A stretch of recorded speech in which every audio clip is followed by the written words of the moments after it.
আজিজুর রহমান, শ্রদ্ধেয় আজিজুর রহমান সাহেব আমাকে বলতেন বোম্বের মমতাজ বলতেন। শাবানা আপাকে অনেক মিস করি। আই লাভ ইউ শাবানা আপা। মৃত্যুর আগ পর্যন্ত আমার শিল্পী ভাই বোনের সাথে আমি থাকতে চাই। না, আমি শাবানা আপাকে নিয়ে কোনো কথা বলিনি। আমি বলেছি যে আপার সাথে আমি অভিনয় করেছি। লাস্ট যে ছবিটা ছিল ঘরে ঘরে যুদ্ধ, সেই ছবিতে আলমগীর ভাই, শাবানা আপা, নাইম ভাই, শাবনাজ, সোনিয়া, বাপ্পারাজ ভাই সম্ভবত, আমি, সঞ্জয় খান, আমরা চারটা পেয়ার ছিলাম। আজিজুর রহমান, শ্রদ্ধেয় আজিজুর রহমান সাহেব, সে ডিরেক্টর ছিলেন। উনি খুবই আফসোস করতেন, আমাকে বলতেন মমতাজ, বোম্বের মমতাজ বলতেন। খুবই দুঃখ করতেন আমাকে নিয়ে, যে তোকে আসলে ওই প্রথম সারির নায়িকা বানাতে পারলাম না। শাবানাকে তো খুব যত্ন করে নায়িকা বানাতে পেরেছে, আমাকে চাচা বলতো, ওকে রত্না বলতাম। তো আমিও তখন আফসোস করলাম যে শাবানা আপাদের সাথে, আলমগীর ভাইয়ের সাথে, তখন আমরা কিন্তু ছোট কিন্তু তারপরও আপার সাথে আমি বান্ধবী করেছি। যে দুর্ভাগ্য যে আপার সাথে একটা ছবি তুলে রাখিনি।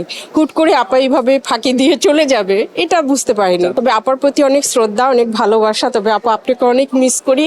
সবচেয়ে বেশি মিস করি যদি আপনার সাথে একটা ছবি থাকতো, খুবই মিস করি।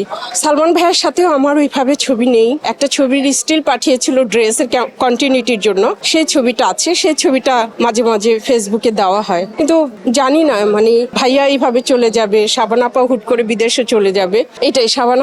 আপাকে অনেক মিস করি। আই লাভ ইউ শাবানা আপা, অনেক ভালো থাকবেন। আমি সবার দোয়া চাই, সবার ভালোবাসা চাই। আসলে আমাদের শিল্পী ভাই বোনের সাথে মিলেমিশে একাকার হয়ে যেতে চাই। মৃত্যুর আগ পর্যন্ত আমার শিল্পী ভাই বোনের সাথে আমি থাকতে চাই।